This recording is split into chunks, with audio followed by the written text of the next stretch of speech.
మన ఇండియాలో rich people అయినా, మిడిల్ క్లాస్ అయినా, పూర్ పీపుల్ అయినా ప్రతి ఒక్కళ్ళు ఇన్వెస్ట్ చేసే ప్లేస్ ఏమైనా ఉంది అంటే అది మ్యూచువల్ ఫండ్స్.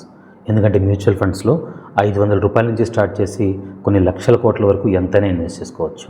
కానీ అలాంటి మ్యూచువల్ ఫండ్లు ఇన్వెస్ట్ చేసేటప్పుడు కూడా చాలామంది చాలా మిస్టేక్స్ చేస్తూ ఉంటారు. ఆ మిస్టేక్స్ చిన్న మిస్టేక్స్ దగ్గర నుంచి లైఫ్నే మార్చేసే బ్లండర్ మిస్టేక్స్ వరకు ఉంటాయి.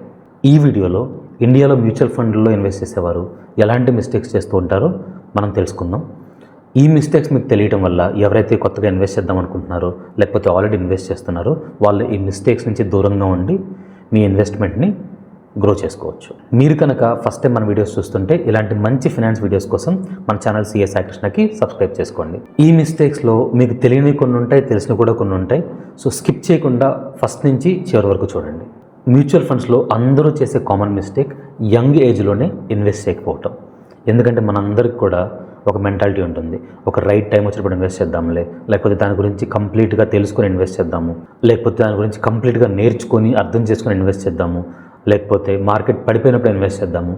ఇలా ఒక పర్ఫెక్ట్ టైం కోసం వెయిట్ చేస్తూ ఉంటాం. కానీ ఇది చాలా కామన్ మిస్టేక్. ఒక చిన్న ఎగ్జాంపుల్ చూద్దాం. ఇద్దరు ఫ్రెండ్స్ ఉన్నారు, రమేష్, సురేష్. రమేష్ ఏమో 25 ఏజ్లో, తన యంగ్ ఏజ్లోనే జాబ్ వచ్చిన వెంటనే 25 సంవత్సరాల నుంచి మ్యూచువల్ ఫండ్ ఇన్వెస్ట్ చేయడం మొదలుపెట్టాడు. ఎవ్రీ మంత్ 5,000 రూపీస్ ఇన్వెస్ట్ చేస్తున్నాడు. తను 30 ఇయర్స్ పాటు ఇన్వెస్ట్ చేసుకున్నాడు. తను 55 ఇయర్స్ వచ్చేటప్పటికి మనం యావరేజ్గా మ్యూచువల్ ఫండ్లో 12% రిటర్న్ తీసుకుంటే తనకి అప్రాక్సిమేట్గా 1.76 crore అంటే 1,76,00,000 తను జనరేట్ చేసుకోగలుగుతాడు. అదే ఇప్పుడు సురేష్ని తీసుకుందాం. సురేష్ ఏమనుకున్నాడంటే ఇప్పుడే ఎందుకు మ్యూచువల్ ఫండ్స్, నేను కొంచెం పెద్ద అయిన తర్వాత చేసుకుందాము, లేకపోతే దాన్ని పూర్తిగా తెలుసుకున్న తర్వాత చేసుకుందాము, మార్కెట్ పడిన తర్వాత చేసుకుందామని వెయిట్ చేస్తూ 35 ఇయర్స్ తనకి మ్యారేజ్ అయ్యి పిల్లలు పుట్టిన టైంకి ఇప్పుడు ఇంక ఇన్వెస్ట్ చేద్దామని 35 ఇయర్స్ అప్పుడు స్టార్ట్ చేశాడు. సేమ్ సురేష్ కూడా మంత్లీ 5,000తో స్టార్ట్ చేశాడు. సురేష్ కూడా 55 ఇయర్స్ వరకు ఇన్వెస్ట్ చేశాడు. సురేష్కి రమేష్కి డిఫరెన్స్ ఎంతండి? కేవలం 10 ఇయర్స్ మాత్రమే. కానీ సురేష్ యొక్క ఫైనల్ అమౌంట్ ఎంత అంటే జస్ట్ 56 lakh మాత్రమే. రమేష్ 10 ఇయర్స్ ముందు ఇన్వెస్ట్మెంట్ స్టార్ట్ చేయడం వల్ల తన ఇన్వెస్ట్మెంట్ ఏమో 1.76 crore అయింది. సురేష్దేమో కేవలం 56 లక్షలు మాత్రమే అయింది. ఆల్మోస్ట్ 10 ఇయర్స్ లేట్గా స్టార్ట్ చేయడం వల్ల సురేష్ సుమారు 1,20,00,000 పోగొట్టుకున్నాడు. Almost double the amount. So ఎక్కువ మంది చేసే మిస్టేక్ ఇదే. ఎందుకంటే చాలామంది మార్కెట్ని టైమింగ్ చేద్దాం మంచిగా అనుకుంటారు. కానీ there is a famous quotation, the time in the market always beats timing in the market. అంటే ఎవరైతే ఎక్కువ కాలం మ్యూచువల్ ఫండ్ ఇన్వెస్ట్ చేసుకొని ఉంటారో వాళ్ళకు వచ్చే రిటర్న్ ఖచ్చితంగా ఎవరైతే తక్కువ రేట్ కోసం వెయిట్ చేస్తూ ఉంటారో వాళ్ళ రిటర్న్ కంటే కూడా ఎక్కువ ఉంటుంది. ఈ వీడియో చూస్తున్న ఎవరైనా సరే మ్యూచువల్ ఫండ్ అంటే ఇంట్రెస్ట్ ఉంటే ఒక పర్ఫెక్ట్ టైం ఎప్పుడో వస్తుంది, ఇంకా నేర్చుకుందాము, ఇంకొంతకాలం చూద్దాంలే ఇట్లా అనుకోవద్దు. మీరు ఎంత ఎర్లీగా స్టార్ట్ చేస్తే మీ గ్రోత్ అనేది అంత ఎక్కువ ఉంటుంది. Mistake number 2, investing without goals. చాలామంది మ్యూచువల్ ఫండ్స్లో ఎలాంటి గోల్ లేకుండా ఇన్వెస్ట్ చేస్తూ ఉంటారు. ఏదో ఇన్వెస్ట్ చేయాలి కదా, అందరూ ఇన్వెస్ట్ అంటున్నారు కదా అనేసి పెట్టేసుకుంటూ ఉంటారు. ఇందులో 2 పాయింట్స్ ఉన్నాయి. ఫస్ట్ది ఇన్వెస్ట్ చేయటం ఎలా చేసినా ఎప్పుడు చేసినా సరే మంచి విషయమే. సెకండ్ది, కానీ ఒక గోల్ లేకుండా ఇన్వెస్ట్ చేస్తే మీరు రాంగ్ డెసిషన్ తీసుకునే ఛాన్స్ ఉంది. అంటే ఏంటి సార్ అంటే, ఫర్ ఎగ్జాంపుల్ మీ గోల్ వచ్చేసి రిటైర్మెంట్ కోసం. మీరు జాబ్ చేస్తున్నారు, మీరు ఎందుకు మ్యూచువల్ ఫండ్లో పెడుతున్నారు అంటే ఫ్యూచర్లో రిటైర్మెంట్ త్వరగా ఒక 45 50 ఇయర్స్కో రిటైర్ అయిపోదాము, ఆ రిటైర్మెంట్ కోసం నాకు ఫండ్ కావాలి కదా అని దానికోసం ఇన్వెస్ట్ చేస్తున్నారు. అలాంటప్పుడు మీరు కానీ రిటైర్మెంట్ కోసం ఇన్వెస్ట్ చేస్తుంటే మీరు మెజారిటీ పోర్షన్ ఈక్విటీలో ఇన్వెస్ట్ చేసుకుంటే మీకు ఎక్కువ గ్రోత్ ఉంటుంది. ఎందుకంటే లాంగ్ టర్మ్లో, ఎందుకంటే మీరు ఫర్ ఎగ్జాంపుల్ 25-30 ఇయర్స్లో ఉన్నారు, ఆల్మోస్ట్ 50 ఇయర్స్ వరకు అంటే 20 ఇయర్స్ పాటు సుమారు ఇన్వెస్ట్ చేస్తారు. ఈ 20 ఇయర్స్లో మార్కెట్ అనేది ఖచ్చితంగా గ్రో అవుతుంది. మీరు లాస్ట్ 30-40 ఇయర్స్లో చూసుకున్నా, ఒకవేళ వరల్డ్ మార్కెట్లో 70-100 ఇయర్స్ చూసుకున్నా సరే మార్కెట్ అనేది, ఈక్విటీ మార్కెట్ అనేది లాంగ్ టర్మ్లో మంచి రిటర్న్స్ ఇస్తుంది. సో ఎవరైతే రిటైర్మెంట్ కోసం ఇన్వెస్ట్ చేద్దాం అనుకుంటున్నారో వాళ్ళకి ఈక్విటీ ఫండ్స్ బెటర్. అలా కాదు సార్, నేను ఒక 4-5 ఇయర్స్ ఇన్వెస్ట్ చేద్దాం అనుకుంటున్నాను ఎందుకంటే మా డాటర్ మా సన్ వెడ్డింగ్ రాబోతుంది అనుకుంటే, ఇలాంటి వాళ్ళు ఈక్విటీలో కంప్లీట్గా ఇన్వెస్ట్ చేయడం కరెక్ట్ కాదు. ఫర్ ఎగ్జాంపుల్ మీలో కొంతమంది డాటర్ వెడ్డింగ్ కోసం, సన్ వెడ్డింగ్ కోసం ఇన్వెస్ట్ చేద్దాం అనుకుంటూ ఉంటారు. అలాంటి వాళ్ళు మీ డబ్బులు మొత్తాన్ని తీసుకువెళ్ళి స్మాల్ క్యాప్లో పెట్టడం కరెక్ట్ కాదు. ఎందుకంటే స్మాల్ క్యాప్లకు ఒకసారి పడిపోతే ఆల్మోస్ట్ 60-70% పడిపోతాయి. అవి మళ్ళీ రికవర్ అవ్వాలంటే చాలా టైం పడుతుంది. సో మీరు కొంత అమౌంట్ ఏమో ఈక్విటీలో, కొంత అమౌంట్ డెట్లో అలా ప్లాన్ చేసుకోవాలి మీ గోల్ బట్టి. అలా కాకుండా సరే నాకు 6 months తర్వాత మెడికల్ ఎమర్జెన్సీ ఉంది, లేకపోతే ఫ్యామిలీ ఎమర్జెన్సీ ఉంది అనుకుంటే అసలు అలాంటి వాళ్ళు మ్యూచువల్ ఫండ్ ఇన్వెస్ట్మెంట్ చేయడం అనేది కరెక్ట్ డెసిషన్ కూడా కాదు. ఎందుకంటే 6-7 monthsలో మార్కెట్ 10-20% పడవచ్చు. పడినప్పుడు మీరు పెట్టిన దానికంటే తక్కువ అయిపోతాయి, మీ ఎమర్జెన్సీకి డబ్బులు కూడా తక్కువ అయిపోతాయి. అప్పుడు మీరు కొత్తగా అప్పు చేయాల్సి వస్తుంది. సో గోల్ తెలుసుకోవడం అనేది చాలా ఇంపార్టెంట్. మీ గోల్ ఏంటి? షార్ట్ టర్మ్ గోలా, మీడియం టర్మ్ గోలా, లాంగ్ టర్మ్ గోలా? మీ గోల్ మీకు తెలిస్తే మీకు కరెక్ట్ మ్యూచువల్ ఫండ్ ఏదో దాన్ని బట్టి మీరు డిసైడ్ చేసుకోవచ్చు. చాలామంది ఈ గోల్ ఏమీ పెట్టుకోకుండా డైరెక్ట్గా మార్కెట్లోకి దుక్కేస్తారు. ఈ మిస్టేక్ మీరు చేయొద్దు. మిస్టేక్ నెంబర్ 3, మ్యూచువల్ ఫండ్స్ని ఇన్స్టాగ్రామ్లు చూసి, వాట్సాప్లు చూసి, టెలిగ్రామ్లు చూసి వాటిని చూసి సెలెక్ట్ చేసుకుంటున్నారు. ప్రజెంట్ డేస్లో మనందరికీ ఒక కామన్ మెంటాలిటీ ఏం అలవాటైపోయింది అంటే, ఒక వీడియోకో, ఒక రీల్కో, ఒక షార్ట్కో ఎక్కువ వ్యూస్ ఉంటే అది కరెక్ట్ ఇన్ఫర్మేషన్ అని మనం నమ్మేస్తున్నాం. ఇప్పుడు ఒక వీడియో ఉంది, ఆ వీడియోలో వ్యక్తికి తెలుసో తెలియకో ఏదో ఒక మ్యూచువల్ ఫండ్ మాట్లాడేశాడు. ఆ పర్సన్ ఫేమస్ పర్సన్. ఆ వీడియోకి 3 million 4 million వ్యూస్ వచ్చినంత మాత్రాన ఆ ఫండ్ కరెక్ట్ ఫండ్ అయిపోతుందా? నో. ఎందుకంటే మీరు సోషల్ మీడియాలో చూసే చాలామంది కూడా ప్రాపర్ క్వాలిఫికేషన్ లేని వాళ్ళు, జస్ట్ ఏదో గూగుల్లో సెర్చ్ చేసేసి, లేకపోతే చాట్ జీపీటీలో, క్లౌడ్లో సెర్చ్ చేసేసి మీకు వచ్చి అడ్వైజులు ఇస్తూ ఉండేవాళ్ళు. అలాంటి వాళ్ళని నమ్మిక మీరు డెసిషన్ తీసుకుంటే చాలా ఇబ్బంది పడతారు. ఒకవేళ ఏమైనా అడ్వైస్ తీసుకోవాలనుకున్నా సరే క్వాలిఫికేషన్ వాళ్ళ దగ్గర తీసుకోండి.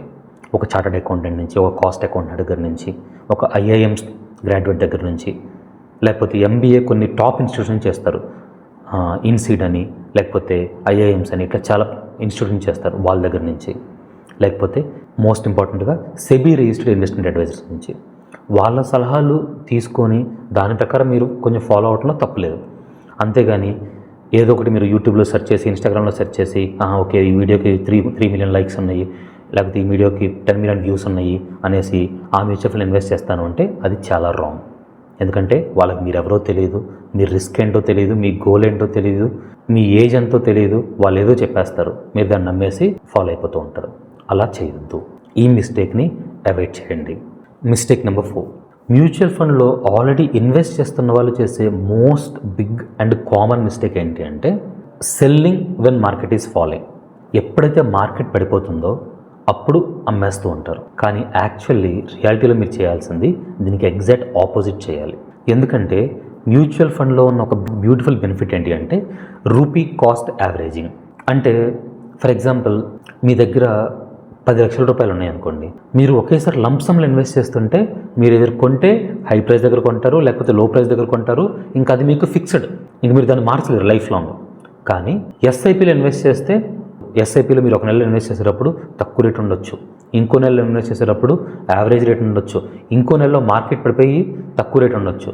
సో ఇలా ఓవరాల్గా మొత్తం మీద కలిపి ఎవరైతే లంప్సమ్ మీద ఇన్వెస్ట్ చేస్తారో వాళ్ళకంటే కూడా ఇన్ జనరల్గా SIPలో ఇన్వెస్ట్ చేసే వాళ్ళకి తక్కువ కాస్ట్ పడుతుంది. దీన్నే రూపీ కాస్ట్ యావరేజింగ్ అంటారు. ఎందుకంటే మీ డబ్బులు మీరు ఎవ్రీ మంత్ పెడుతూ ఉన్నారు కాబట్టి కొన్ని మంత్స్లో మీరు ఒక ప్రోడక్ట్ని ఎక్కువ రేటుకు కొంటున్నారు, కొన్ని మంత్స్లో దాన్ని యావరేజ్ రేటుకు కొంటున్నారు, కొన్ని మంత్స్లో లో రేటుకు కొంటున్నారు చీప్ ప్రైస్కి. ఓవరాల్గా మీ కాస్ట్ అనేది తక్కువ పడుతుంది. కానీ చాలామంది మార్కెట్ పెరుగుతూ ఉన్నప్పుడేమో ఇన్వెస్ట్ చేస్తూ ఉంటారు, మార్కెట్ పడిపోయినప్పుడు దాన్ని వెంటనే అమ్మేసుకోవాలనుకుంటారు. కాదు, మార్కెట్ పడిపోతున్నప్పుడు కావాలంటే మీ ఇన్వెస్ట్మెంట్ని పెంచుకోండి. ఎందుకంటే మీరు ఇన్వెస్ట్ చేస్తున్న మ్యూచువల్ ఫండ్ యొక్క NAV ఫర్ ఎగ్జాంపుల్ 100 రూపాయలు అనుకోండి, మీరు ప్రతి నెల 5,000 రూపాయలు ఇన్వెస్ట్ చేస్తున్నారు. సో మీకు 50 యూనిట్స్ వస్తాయి. అదే ఇప్పుడు మార్కెట్ పడిపోయినప్పుడు అదే మ్యూచువల్ ఫండ్ NAV 100 రూపాయలది కాస్త మీకు 50 రూపీస్కి వచ్చింది అనుకోండి, 5,000 ఇన్వెస్ట్ చేస్తే మీకు 100 యూనిట్స్ వస్తాయి. ఇలా ప్లాన్ చేసుకోండి. అంతేకాని మార్కెట్ పడిపోయినప్పుడు అమ్మడం అనేది కరెక్ట్ కాదు. బికాజ్ మీరు మ్యూచువల్ ఫండ్లో ఉండే బెస్ట్ బెనిఫిట్ని లూజ్ అవుతున్నట్టు. అలానే మార్కెట్ పడిపోతున్నప్పుడు మీ పోర్ట్ఫోలియోలో ఉన్న వరస్ట్ మ్యూచువల్ ఫండ్స్ని అమ్మొద్దని కాదు, మీ పోర్ట్ఫోలియోలో ఉన్న వరస్ట్ మ్యూచువల్ ఫండ్స్ని అమ్మండి, అమ్మకపోండి, అది మీ చాయిస్. కానీ మంచి మ్యూచువల్ ఫండ్స్ని మాత్రం మీకు ఆల్రెడీ తెలుసు, మంచి మ్యూచువల్ ఫండ్స్ అంటే చాలా సంవత్సరాల నుంచి మంచి రిటర్న్ ఇస్తాను మ్యూచువల్ ఫండ్స్, వాటిని మాత్రం మార్కెట్ పడిపోతున్నప్పుడు అమ్మొద్దు, కావాలంటే ఇంకా ఎక్కువ కొనుక్కోండి. ఈ మిస్టేక్ అనేది మీరు అవాయిడ్ చేస్తే బ్యూటిఫుల్ రిటర్న్స్ మీరు చూస్తారు. మిస్టేక్ నెంబర్ 5, మార్కెట్లో కొత్తగా వచ్చే వాళ్ళు అండ్ ఆల్రెడీ ఇన్వెస్ట్ చేసిన వాళ్ళు చేసే ఇంకొక మిస్టేక్ ఏంటి అంటే మ్యూచువల్ ఫండ్స్ని ఓన్లీ పాస్ట్ రిటర్న్ బేస్ చేసుకొని సెలెక్ట్ చేసుకుంటారు. అంటే ఒక మ్యూచువల్ ఫండ్ లాస్ట్ కొన్ని ఇయర్స్గా ఎంత రిటర్న్ ఇస్తుందో చూసుకొని ఏ మ్యూచువల్ ఫండ్ అయితే ఎక్కువ రిటర్న్ ఇస్తుందో అందులో పెట్టేసుకుంటూ ఉంటారు. ఇది కంప్లీట్గా తప్పని నేను చెప్పను, కానీ అది ఒక్కటి మాత్రమే ఆధారం చేసుకొని మీరు ఇన్వెస్ట్ చేయకూడదు, అది గుర్తుంచుకోవాలి. ఎందుకంటే పాస్ట్లో వచ్చిన రిటర్న్స్ ఫ్యూచర్లో వస్తాయో రావో ఎవరూ చెప్పలేరు. దీనికి ఎగ్జాంపుల్ తీసుకుందాం. ఒక ఫండ్ ఉంది. ఆ మ్యూచువల్ ఫండ్ లాస్ట్ 10 years 15 yearsలో చాలా మంచి రిటర్న్ ఇచ్చింది. ఆ మ్యూచువల్ ఫండ్ ఏంటి అంటే ఫస్ట్ నుంచి కూడా వాళ్ళు బ్యాంకింగ్ సెక్టర్లో ఎక్కువ ఇన్వెస్ట్ చేసేవాళ్ళు అనుకుందాం. ఇప్పుడు నేను చెప్పేది ఎగ్జాంపుల్ మాత్రమే. ఆ మ్యూచువల్ ఫండ్ వాళ్ళు బ్యాంకింగ్ సెక్టర్లో ఎక్కువ ఇన్వెస్ట్ చేసేవాళ్ళు, వాళ్ళ టెక్నాలజీ సెక్టర్లో పెద్దగా ఇన్వెస్ట్ చేయరు. సో లాస్ట్ 10-15 yearsలో బ్యాంకింగ్ సెక్టర్ బాగా పెరిగింది కాబట్టి ఆ మ్యూచువల్ ఫండ్ మంచి రిటర్న్ ఇచ్చింది. కానీ ప్రజెంట్ మనందరికీ తెలుసు ఏఐ కానీ రోబోటిక్స్ కానీ టెక్నాలజీ కానీ చాలా గ్రో అవుతుంది. ఇలాంటి రోజుల్లో వాళ్ళు కనుక టెక్నాలజీకి షిఫ్ట్ అవ్వకపోతే, ఏఐ కంపెనీస్లో కూడా ఇన్వెస్ట్ చేయకపోతే వాళ్ళు ఇదివరకు ఇచ్చిన రిటర్న్స్ ఫ్యూచర్లో ఖచ్చితంగా ఇవ్వలేరు. సో అందుకే గుర్తుంచుకోవాలి, ఒక మ్యూచువల్ ఫండ్ యొక్క పాస్ట్ రిటర్న్స్ మాత్రమే ఆధారం చేసుకొని మీరు ఫ్యూచర్లో కూడా సేమ్ అంతే రిటర్న్స్ వస్తాయని ఎక్స్పెక్ట్ చేయొద్దు. అదే ఆధారంగా చేసుకొని ఇన్వెస్ట్మెంట్ కూడా చేసుకోవద్దు. ఓవరాల్గా ఆ ఫండ్ని అర్థం చేసుకోండి. ఆ ఫండ్ ఎలాంటి ఫండ్, ఆ ఫండ్ మేనేజర్ ఎవరు, ఆ ఫండ్ ఏ కంపెనీస్లో ఇన్వెస్ట్ చేసేది, వాళ్ళు ఎప్పటికప్పుడు కంపెనీస్ మారుస్తూనే ఉంటారా లేదా, ఇలాంటి ప్రతి ఒక్క విషయం కూడా అర్థం చేసుకొని దాన్ని బట్టి ఇన్వెస్ట్ చేసుకోండి. ఈ మిస్టేక్ని అవాయిడ్ చేస్తే మీరు చాలా డబ్బులు సేవ్ చేసుకుంటారు. Mistake number 6, too many funds. చాలామంది చేసే మిస్టేక్, ముఖ్యంగా ఎవరైతే ఎక్కువ ఇన్కమ్ ఎర్న్ చేస్తూ ఉంటారో వాళ్ళు చేసే మిస్టేక్ ఏంటి అంటే ఎక్కువ మ్యూచువల్ ఫండ్ ఇన్వెస్ట్ చేసుకుంటూ ఉంటారు. అంటే ఫర్ ఎగ్జాంపుల్ కొంతమంది ఏంటంటే నెలకి 50,000 లక్ష రూపాయలు కూడా ఇన్వెస్ట్ చేసుకుంటూ ఉంటారు మ్యూచువల్ ఫండ్లో. వాళ్ళు చేసే మిస్టేక్ ఏంటి అంటే ఒక 10,000, ఇది ఎగ్జాంపుల్ మాత్రమే అండి, నేను ఎక్కడ ఇన్వెస్ట్ చేయమని చేయొద్దని చెప్పట్లేదు, ఇది జస్ట్ ఎగ్జాంపుల్ మాత్రమే. ఒక 10,000 తీసుకెళ్ళి హెచ్డిఎఫ్సి లార్జ్ క్యాప్లో పెడతారు, ఇంకో 10,000 తీసుకెళ్ళి పరాగ్ పరిక్లో పెడతారు, ఇంకో 10,000 తీసుకెళ్ళి ఐసిఐసిఐలో పెడుతూ ఉంటారు. ఒకటి గుర్తుంచుకోండి, మీరు 3 లార్జ్ క్యాప్లో 10,000 ఇన్వెస్ట్ చేసిన మాత్రాన అదేదో డైవర్సిఫికేషన్ చేసినట్టు కాదు. ఎందుకంటే మీరు జాగ్రత్తగా గమనిస్తే లార్జ్ క్యాప్స్ అన్నీ కూడా సేమ్ అదే టాప్ 50 టాప్ 100 కంపెనీస్లో ఇన్వెస్ట్ చేస్తూ ఉంటాయి. కాబట్టి మీరు 3 డిఫరెంట్ ఫండ్లు ఇన్వెస్ట్ చేసినంత మాత్రాన సర్లే ఒకటి తగ్గితే ఇంకోటి కాపాడుతున్నాను లేదు. ఎందుకంటే 3 కూడా సేమ్ ఫండ్స్ లార్జ్ క్యాప్లో. కాబట్టి మీరు లార్జ్ క్యాప్లో ఒక 4-5 ఫండ్స్, ఫ్లెక్సీ క్యాప్లో ఒక 4-5 ఫండ్స్, మిడ్ క్యాప్లో ఒక 4-5 ఫండ్స్, స్మాల్ క్యాప్లో ఒక 4-5 ఫండ్స్, మొత్తం కలిపి ఒక 20-25 ఫండ్స్లో ఇన్వెస్ట్ చేసుకున్నంత మాత్రాన మీరు ఏదో సూపర్ డైవర్సిఫికేషన్ చేసినట్టు కాదు. కాబట్టి గుర్తుంచుకోవాల్సింది ఏంటి అంటే మీ పోర్ట్ఫోలియోలో 20 ఫండ్స్ ఉన్నాయా, 25 ఫండ్స్ ఉన్నాయా, 50 ఫండ్స్ ఉన్నాయా, అది కాదు ఇంపార్టెంట్. అవి ఎలా డైవర్సిఫై ఉన్నాయనేది ఇంపార్టెంట్.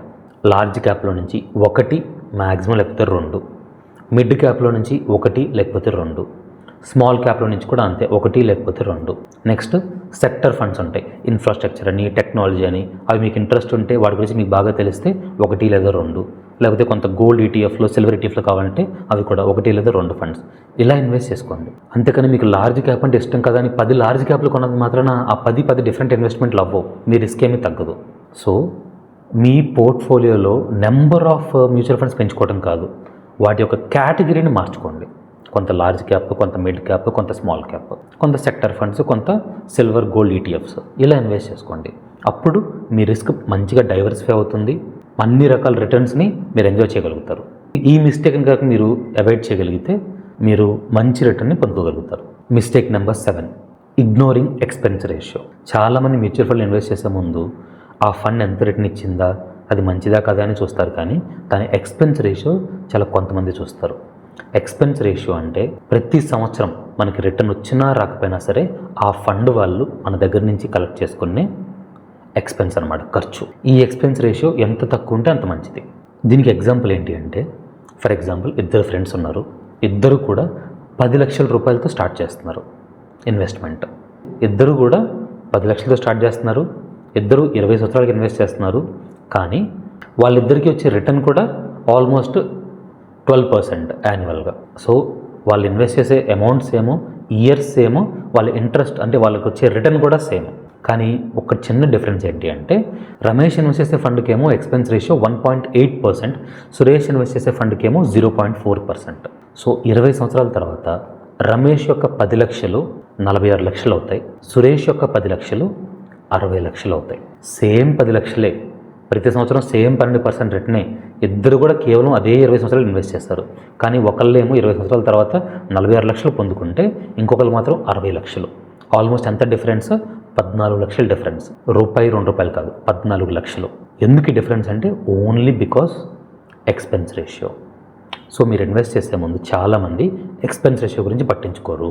ఆ ఎక్స్పెన్స్ రేషియో ఎంత తక్కువ ఉంటే అంత మంచిది. సో మీరు చేయాల్సింది ఏంటి అంటే ఎప్పుడైనా ఇన్వెస్ట్ చేసుకునే ముందు, ఫర్ ఎగ్జాంపుల్ మీరు ఏదైనా లార్జ్ క్యాప్లో ఇన్వెస్ట్ చేద్దాం అనుకుంటున్నారు, మార్కెట్లో ఉన్న లార్జ్ క్యాప్ మొత్తాన్ని చూసుకోండి. ఆ లార్జ్ క్యాప్స్ మొత్తంలో ఏదైతే తక్కువ ఎక్స్పెన్స్ రేషియో ఉంటుందో అది గమనించుకోండి. అట్లాగే దాని పాస్ట్ రిటర్న్స్ అంతా బాగున్నాయా లేదా ఈ మొత్తం అబ్జర్వ్ చేసుకొని ముందుకెళ్తే మీకు రిటర్న్స్ కూడా బాగుంటాయి. ఈ మిస్టేక్ కనుక మీరు అవాయిడ్ చేస్తే మీకు తెలియకుండానే మీ ఫైనల్ అమౌంట్ చాలా ఎక్కువ పెరుగుతుంది. ప్రజెంట్ అయితే వీటి వరకు మీరు ఫాలో అవ్వండి. ఇంకా చాలా మిస్టేక్స్ ఉన్నాయి, అవి మొత్తం ఒక వీడియోలో చెప్పేస్తే వీడియో చాలా లెంతీ అయిపోతుంది. ఇక్కడ వరకు చెప్పిన వాటిల్లో మీకు ఏమైనా డౌట్స్ ఉంటే కామెంట్ సెక్షన్లో మెన్షన్ చేయండి, ఖచ్చితంగా రిప్లై ఇవ్వడానికి ట్రై చేస్తాను. మీకు కనుక ఈ వీడియో నచ్చితే లైక్ చేయండి, ఉపయోగపడుతుంది అనుకుంటే మీ ఫ్రెండ్స్కి ఫ్యామిలీకి షేర్ చేయండి. ఇలాంటి ఎన్నో మంచి ఫైనాన్స్ వీడియోస్ కోసం మన ఛానల్ సిఏ సాయి కృష్ణకి సబ్స్క్రైబ్ చేసుకోండి.